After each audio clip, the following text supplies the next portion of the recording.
ભરૂચમાં છેલ્લા 3-4 દિવસથી સૂરજદાદા કોપાયમાન થયા હોય તેમ તાપમાનનો પારો 42 ડિગ્રીએ પહોંચતા શહેરીજનો ત્રાહિમામ પોકારી ઉઠ્યા છે।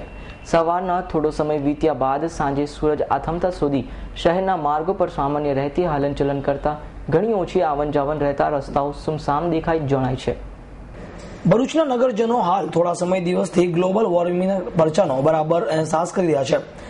સવારમાં થોડો સમય સામાન્ય ઠંડકમાં વિતાવ્યા બાદ સૂરજ માથે ચડતાની શરૂઆત થતા જ લોકો અસહ્ય ગરમી અને તાપનો અનુભવ કરી રહ્યા છે।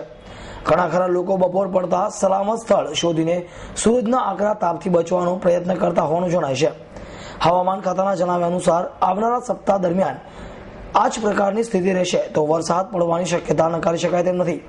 હાલ ભેજનું પ્રમાણ 22% આસપાસ રહેવાની સંભાવના છે। પવનની ગતિ પણ ઘણી ઓછી રહેતા લોકોને આકરા તાપથી સહન રાખવાની સંભાવના નહીવત હોવાનું જણાવ્યું છે।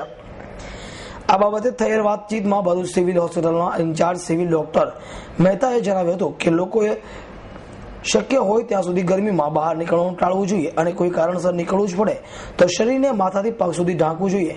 પાણી અથવા લીંબુનું શરબત વધુ પ્રમાણમાં લેવું જોઈએ તેમજ લૂના લક્ષણોમાં માથું ઢાંકવું, ચક્કર આવવું વગેરે જણાય તો નજીકના આરોગ્ય કેન્દ્રનો સંપર્ક કરવો જોઈએ।